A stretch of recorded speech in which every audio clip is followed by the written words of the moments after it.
교회가 계속해서 부흥을 하였습니다. 늘 좋은 일만 있는 것이 아니었지만 오늘 또 6장에서 보면 의외의 독특한 사건이 생겼습니다. 그것은 원망이 생겼다고 하는 거죠. 교회는 계속 부흥하였고 숫자는 많아지면서 아직은 교회가 질서를 잡지 못한, 계속해서 숫자가 느니까 그것을 감당하지 못하고 어려운 문제가 생겼는데 그것은 구제의 문제였습니다. 그 당시에 교인은 두 종류가 있었던 거죠. 원래 예루살렘의 유대 지역에 살고 있던 유대인인데 예수를 믿은 그룹이 있고요.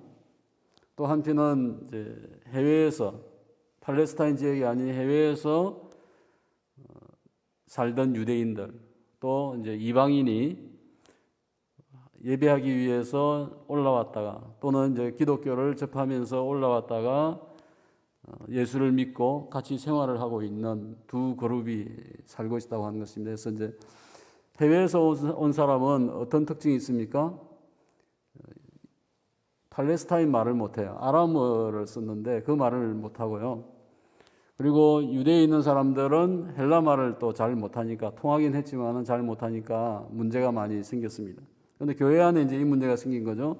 헬라파 유대인이 있었고 히브리파 유대인이 있었는데 헬라파 유대인이 원망을 합니다. 왜냐하면 헬라파 유대인들 중에 과부가 있었는데 구제에 빠졌다고 하는 거죠.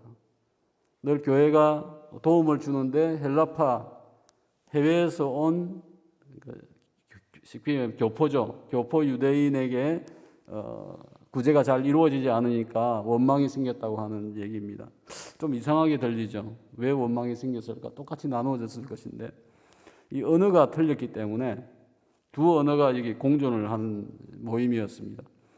그러니까 예를 들면 오늘 2시에 성전 앞에 나오시면 쌀을 나누어 주겠습니다 해서 광고를 했는데 헬라파 유대인은 그 말을 잘 이해를 못하는 거에서 3시에 오기도 하고요, 4시에 오기도 하고, 예를 들면 이런 언어적인 소통이 문화적인 또 이해가 틀리기 때문에 그 구제를 다 받지 못하는, 또 혜택을 받지 못하면서 자꾸 이런 반복되어진 실수가 나오게 되어졌다고 하는 것을 보게 되어집니다. 그래서 원망이 생겼을 때에 12사도가 어떻게 하였는가 하는 것을 보게 되어지는데요. 모든 제자를 불러서 우리가 하나님의 말씀을 제쳐두고 접대를 일삼는 것이 마땅하지 아니하다. 이게 무슨 얘기겠습니까? 12사도는 하나님 말씀을 전하고 있었는데 또 교회의 행정적인 것들도 다 감당을 했다고 하는 거죠. 12명이 감당하기에는 너무 많은 숫자가, 과거에 12제자가 예수님을 쫓아다닐 때는 별 문제가 안 됐잖아요. 회개가 1명만 있으면 됐는데 지금은 더 많은 재정을 담당하고 관리하는 사람이 필요했다고 하는 거죠. 또 전문적인 사역자가 필요했다고 하는 것을 여기에서 깨닫게 되어지면서 우리가 하나님 말씀도 전해야 됐고 또 구제를 한다든지 재물을 회개를 담당해야 하는 이런 상황이 힘든 상황이었다. 이것이 마땅하지 아니하다, 옳지 않다고 생각을 한 것입니다. 그래서 접대한다고 하는 것은 재정 출납입니다. 돈을 받고 헌금을 받고 그것을 또 처리하고 하는 재정 출납을 이 접대한다는 표현을 쓴 것이고요. 그같이 하여서 이제 성령과 지혜가 충만하고 칭찬받는 자를 택하라고 이야기를 합니다. 그래서 7명을 택하게 합니다. 여기에 보면 사도는 하나님 말씀을 전하고 나머지 재정 출납을 맡을 수 있는, 교회 행정을 맡을 수 있는 자들을 7명을 택하게 하였다고 하는 얘기죠. 그런데 이 조건이 뭡니까? 어떤 자를 택해야 합니까? 첫 번째, 성령이 충만해야 한다.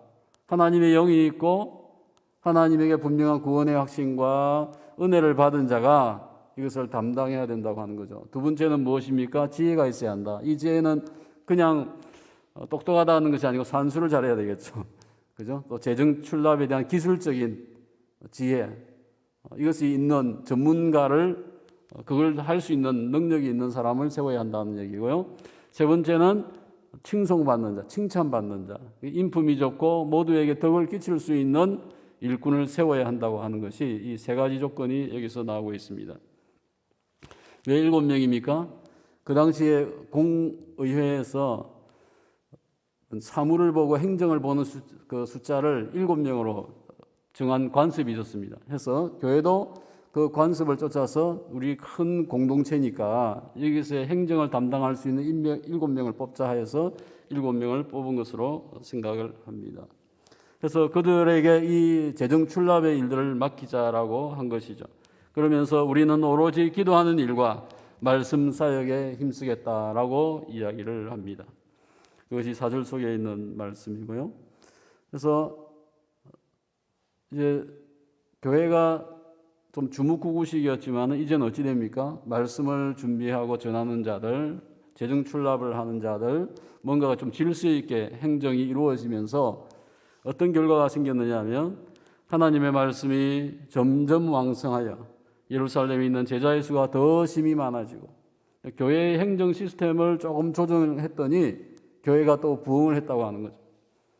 그래서 사도행전에 보게 되어지면 안전뱅이 사건을 통해서도 또는 이제 핍박을 당했을 때도 또 죄를 지었을 때도 그 모든 과정들 속에서 결국에는 하나님의 교회가 계속해서 왕성해져가는, 더 풍성해지고 더 많은 하나님의 백성이 나오는 것을 저희가 보게 되어집니다. 이제 그 7명을 어떻게 했다고 했습니까? 6절 속에 보면 사도들 앞에 세웠습니다. 그 7명이 이제 5절 속에 있죠. 5절 속에 보면 여기서 설명을 하면서 이 말을 기뻐하여서 7명을 세우는데 어떤 자를 세웁니까? 믿음과 성령이 충만한 사람이라고 했습니다. 믿음과 성령이 충만한 사람 7명을 세웁니다. 그 이름들을 보시면 스데반과 빌립은 저희가 잘 알고 나머지는 잘 모르죠. 그죠? 어쨌든 이 7명의 이름을 보시면 독특한 게 있는데 모두가 헬라파입니다. 헬라파 유대인이에요. 스데반, 빌립, 뭐 디몬, 바데나, 예를 들면 구약에 이런 이름이 없죠. 구약에. 네. 왜냐하면 헬라식 이름이기 때문에 어릴 적에 헬라 지역에서 태어난 유대인이죠. 그래서 커서 이제 예루살렘이나 팔레스타인에서 살다가 예수를 믿게 되어진 그룹인데 스데반도 마찬가지고 빌립도 마찬가지고 다 그렇습니다. 어쨌든 사도들 앞에 세웠는데 사도가 그들을 위해서 무엇을 합니까? 기도하고 안수하였다. 기도하고 안수한다고 하는 것은 무슨 얘기죠?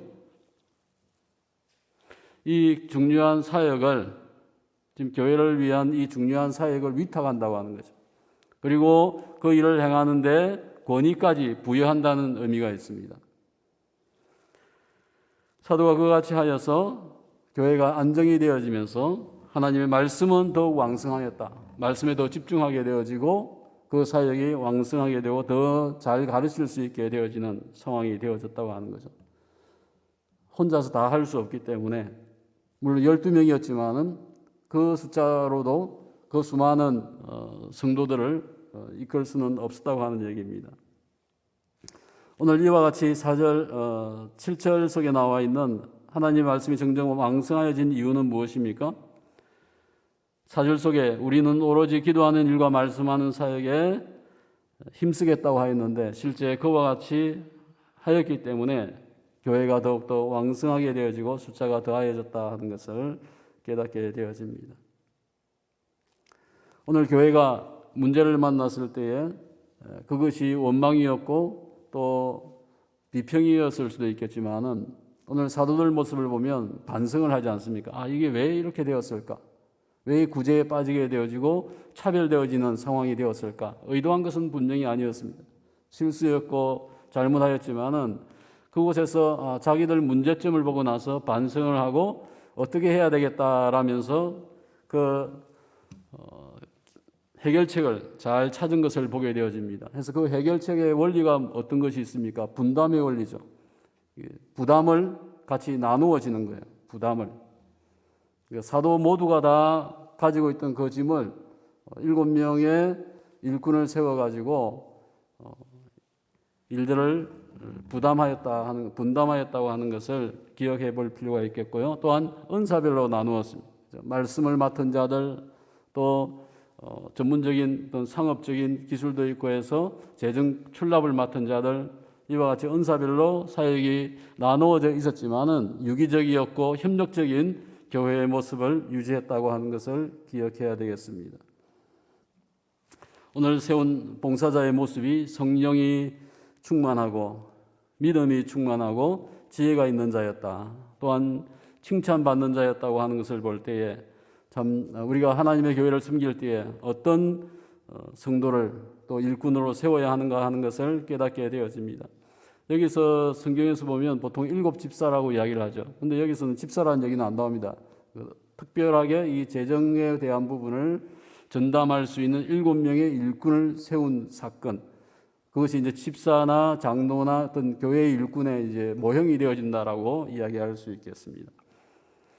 오늘 하나님의 교회는 핍박이 와도 실수를 하고 행정적인 문제가 있었고 치유의 사건이 있었고 잘못된 거짓말하는 사건도 있었지만은 결국에는 하나님께서 그 결과 합력하여서 어떻게 했습니까? 선을 이루시고 하나님의 교회가 더욱더 왕성하게 되어져가는 것을 보게 되어집니다.